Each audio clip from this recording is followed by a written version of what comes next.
Hello everyone. Indirect tax and GST में हम लोग वैल्यू ऑफ सप्लाई देख रहे थे, जिसमें हम लोगों ने जाना कि ट्रांजैक्शन वैल्यू में कौन कौन से आइटम्स को इंक्लूड किया जाता है और कौन कौन से आइटम्स को ट्रांजैक्शन वैल्यू में इंक्लूड नहीं किया जाता है। जीएसटी चूंकि ट्रांजैक्शन वैल्यू पर लगाया जाता है, इसीलिए ट्रांजैक्शन वैल्यू सप्लाई के सही वैल्यू को मालूम करने के लिए निकालना बहुत जरूरी है। हम लोगों ने ट्रांजैक्शन वैल्यू कैसे कैलकुलेट किया जाए, इससे रिलेटेड कुछ प्रैक्टिकल प्रॉब्लम्स को भी देखा।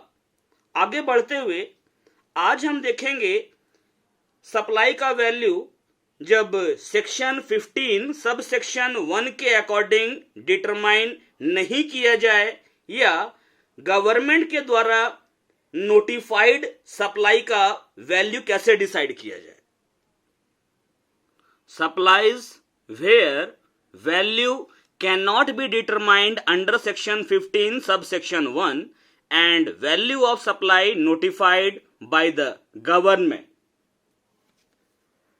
जहां माल या सेवाओं या दोनों की आपूर्ति का मूल्य धारा 15 उपधारा 1 के तहत निर्धारित नहीं किया जा सकता है, तो उसे मूल्यांकन नियमों के अनुसार निर्धारित किया जाएगा।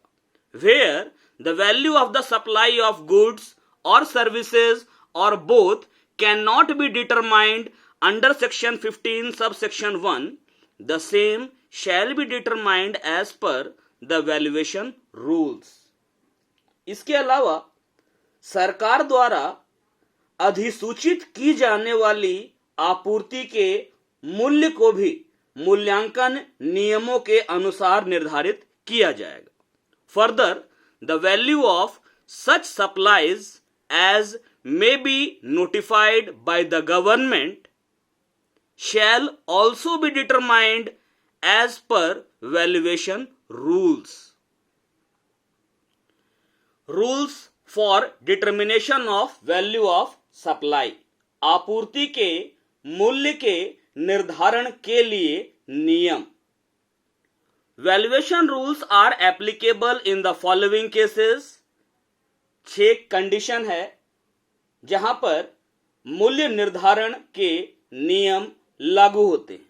पहला है जब प्रतिफल पूरी तरह से या आंशिक रूप से मुद्रा में नहीं है, when consideration wholly or partly is not in money terms।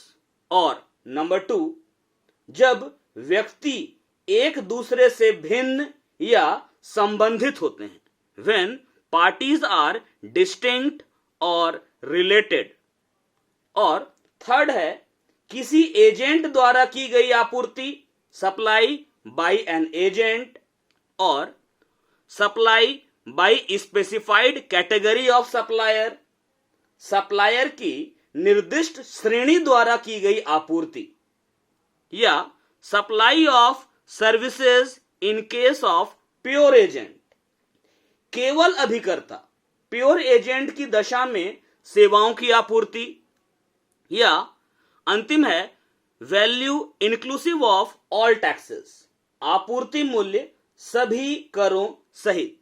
इसमें आज हम नंबर 1 देखेंगे, व्हेन कंसिडरेशन होली और partly is not in money terms. ये rule 27 of valuation rules CGST act. जब प्रतिफल पूरी तरह से या आंशिक रूप से मुद्रा में नहीं है, तो आपूर्ति का मूल्य इस प्रकार निकाला जाएगा जो आगे दिया हुआ है।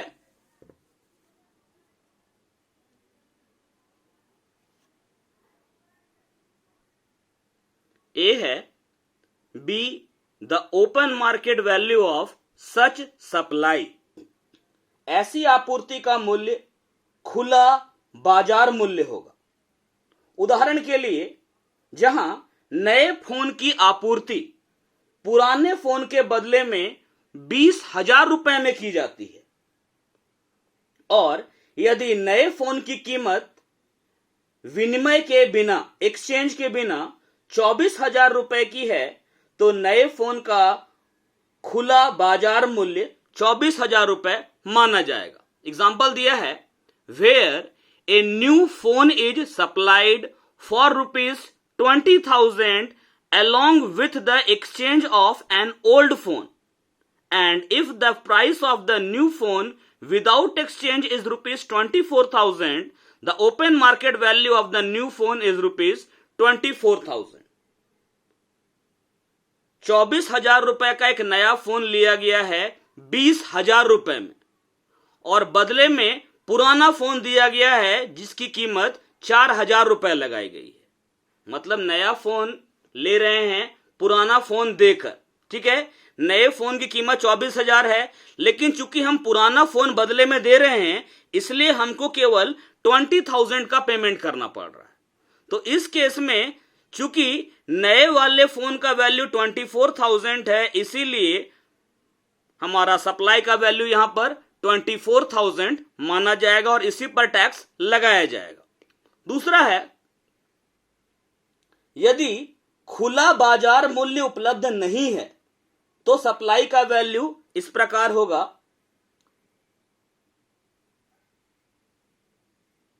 मुद्रा के रूप में प्रतिफल की कुल रकम, यानी कि मनी के फॉर्म में जो कंसिडरेशन मिल रहा है उसका पूरा अमाउंट, और प्रतिफल जो मुद्रा में नहीं है उसके समतुल्य मुद्रा में ऐसी कोई और रकम यदि राशि आपूर्ति के समय ज्ञात हो।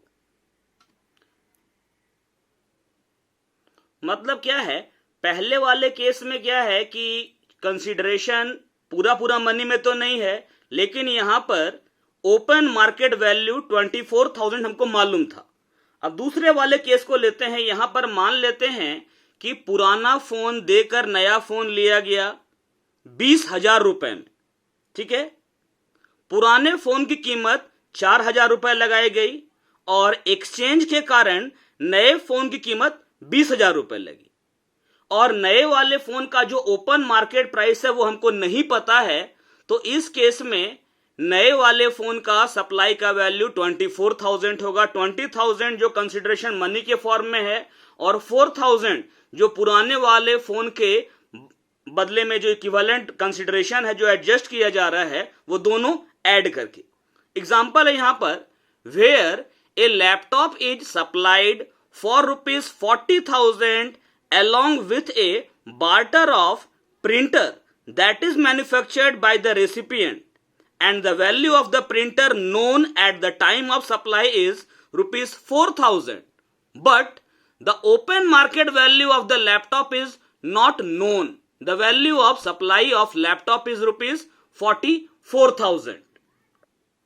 तो पहले दो पॉइंट में हम लोगों ने क्या देखा, जब कंसिडरेशन पूरा मनी के फॉर्म में नहीं है तब, उसमें भी पहला केस है जब ओपन मार्केट प्राइस उस सप्लाई का पता है। उस केस में जो ओपन मार्केट प्राइस होगा उसी को सप्लाई का वैल्यू माना जाएगा, और अगर सप्लाई का ओपन मार्केट प्राइस उस टाइम पर अवेलेबल नहीं है तो जो कंसिडरेशन मनी के टर्म में दिया जा रहा है प्लस जो एक्सचेंज में जो सामान दिया जा रहा है उसका जो इक्विवेलेंट वैल्यू होगा उसको भी हम मॉनेटरी फॉर्म में जो कंसिडरेशन दिया गया उसमें प्लस कर देंगे। ये दोनों एग्जांपल था, क्लियर हो जाएगा। पहले वाले एग्जांपल में क्या था कि पुराना वाला सामान देकर नया सामान लिया गया और उस टाइम पर 20,000 का पेमेंट करना पड़ा। जो नया सामान है उसका मार्केट प्राइस 24,000 रुपए है। हालांकि यहां पर हमको पुराना वाला सामान देकर नया सामान केवल 20,000 में मिल रहा है, लेकिन फिर भी नए सामान का सप्लाई का वैल्यू 24,000 होगा। दूसरे वाले केस में क्या है, पुराना सामान देकर नया सामान लिया जा रहा है और इस टाइम पर कंसिडरेशन 40,000 डिसाइड किया गया। जो पुराना सामान दिया जा रहा है उसका मार्केट प्राइस है 4,000। नया वाला जो सामान लिया गया है इसका मार्केट प्राइस पता नहीं है, तो मनी के फॉर्म में 40,000 दे रहे हैं और जो एक्सचेंज कर रहे हैं पुराना सामान उसका प्राइस 4,000 है। दोनों को ऐड करेंगे 44,000 वैल्यू मान लिया जाएगा सप्लाई का। अब थर्ड जो है ये कह रहा है कि अगर सप्लाई का वैल्यू ऊपर बताए गए जो पॉइंट है, पॉइंट नंबर ए और पॉइंट नंबर बी, उसके आधार पर डिटरमाइन नहीं किया जा सकता है, तो उसी प्रकार और उसी क्वालिटी के माल या सेवाओं या दोनों की आपूर्ति के का जो मूल्य है उसी को बेस माना जाएगा। If the value of supply is not determinable as specified above in point number A and B, then value of supply shall be the value of supply of goods or services or both of like kind and quality. Example है, Mr. A sold a laptop for rupees 32,000 with exchange of old printer. Open market price of the new laptop as well as old printer is not available. A laptop with the same features of other company is selling in the market for rupees 50,000. In this case, open market value of new laptop as well as old printer is not available. Value of like kind laptop of another company that is rupees 50,000 shall be considered as value of supply. Mister A ने नए laptop की आपूर्ति 32,000 रुपए में पुराने printer के अदला बदली के साथ में की। नए लैपटॉप के साथ साथ पुराने प्रिंटर का भी खुला बाजार मूल्य उपलब्ध नहीं है।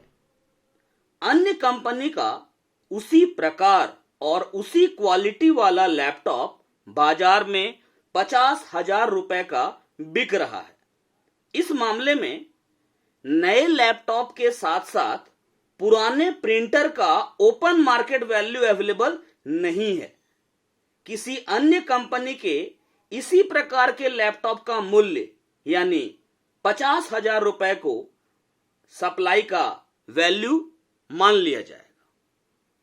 क्लियर है? मतलब केस नंबर ए में था कि ओपन मार्केट प्राइस अगर मालूम है एक्सचेंज किए गए सामान, मतलब कि जो नया सामान ले रहे हैं एक्सचेंज करके, तो हम लोग उसी को मानेंगे सप्लाई का वैल्यू। अगर नए सामान का ओपन मार्केट प्राइस नहीं मालूम है तो नए सामान को खरीदने के टाइम पर मनी के टर्म में जो पैसा दिया गया मुद्रा के रूप में यानी कैश में जो पैसा दिया गया प्लस जो पुराना सामान दिया गया उसका जो एक्सचेंज वैल्यू है उसको दोनों को जोड़कर जो आएगा वो सप्लाई का वैल्यू होगा। तीसरे वाले केस में अगर नए सामान और पुराना जो सामान बदले में दिया गया दोनों का ओपन मार्केट प्राइस अगर नहीं मालूम है तो उस केस में किसी दूसरी कोई अदर कंपनी अगर उसी क्वालिटी और टाइप का सामान बेच रही है तो उसका जो मार्केट प्राइस है उसी को सप्लाई का वैल्यू मान लिया जाएगा। लास्ट जो कंडीशन है ये है, अगर सप्लाई का वैल्यू ऊपर बताए गए पॉइंट नंबर ए, बी और सी के आधार पर निर्धारित नहीं किया जा सकता है तो सप्लाई का वैल्यू मनी के फॉर्म में कंसीडरेशन का जो टोटल अमाउंट है और कंसीडरेशन जो मनी के फॉर्म में नहीं है उसके इक्विवेलेंट मनी में ऐसा कोई अमाउंट और रकम जो कि रूल नंबर 30 और रूल नंबर 31 के द्वारा क्रम से निर्धारित किया जाए। यहां बोल रहा है if the value is not determinable as specified above in point number A, B and C, then value of supply shall be the sum total of consideration in money and such further amount in money that is equivalent to consideration not in money as determined by the application of Rule 30 or Rule 31 of CGST rules in that order. नियम 30 क्या है? यदि ऊपर बताए गए प्रावधानों के अनुसार माल और सेवाओं की आपूर्ति का मूल्य निर्धारित नहीं किया जा सकता है तो आपूर्ति की कीमत ऐसी आपूर्ति की लागत का 110% होगी। If value of supply of goods and services are not determined as per above provisions, then the value of supply shall be 110% of the cost of such supply. Example है, Mr. A sold a laptop for rupees 30,000 with exchange of old printer.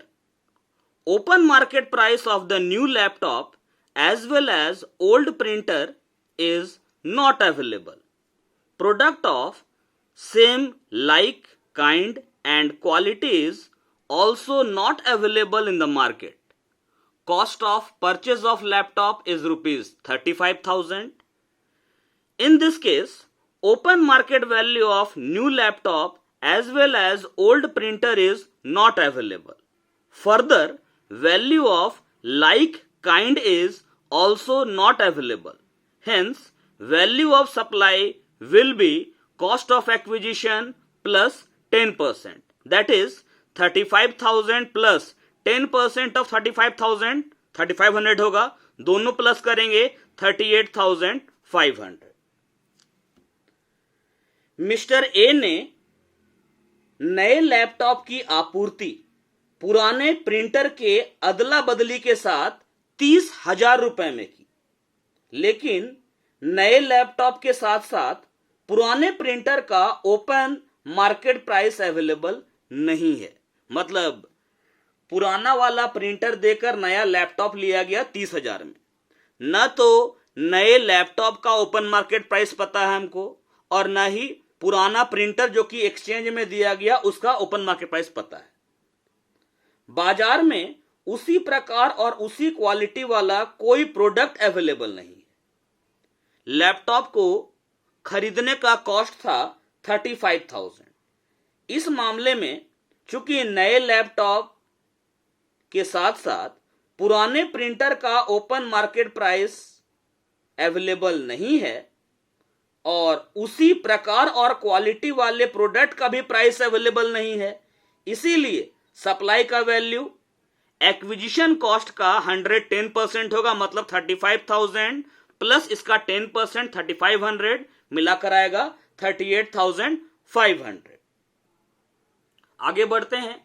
Rule 31 ये कहता है कि यदि माल और सेवाओं की आपूर्ति का मूल्य नियम 30 द्वारा निर्धारित नहीं किया जा सकता है तो आपूर्ति के मूल्य को इस अध्याय के सिद्धांतों और सामान्य प्रावधानों के अनुरूप संगत युक्ति युक्त साधनों का प्रयोग करके निर्धारित किया जाएगा, बशर्ते कि सेवाओं की आपूर्ति के मामले में आपूर्तिकर्ता नियम 30 को अनदेखा कर इस नियम का चयन कर सकता है।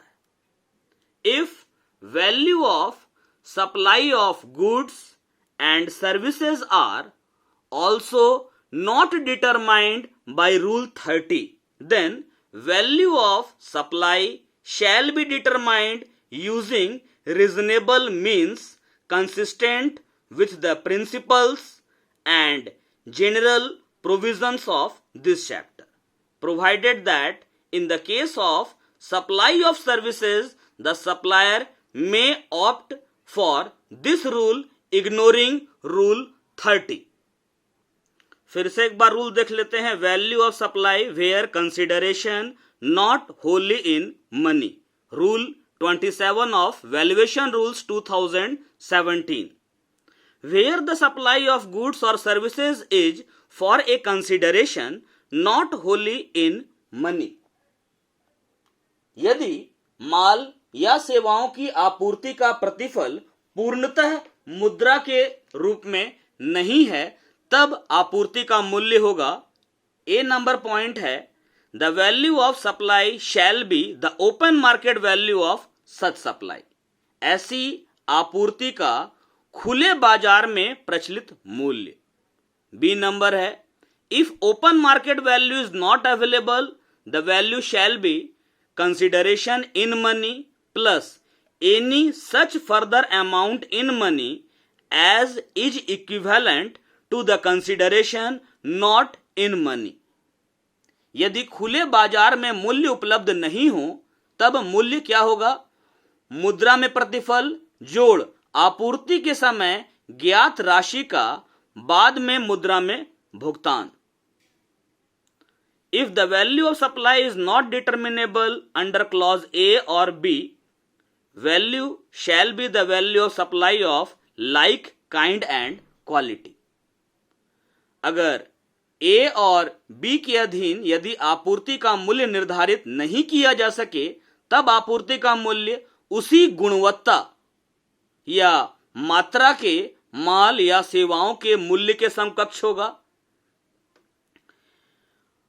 If value is not determinable under clause A और क्लॉज बी और clause C, value shall be consideration in money plus any such further amount in money that is equivalent to consideration not in money. इसी में आपका rule 30 और rule 31 apply करेगा। Clear है? इससे related practical अगले class में देखेंगे। Thank you.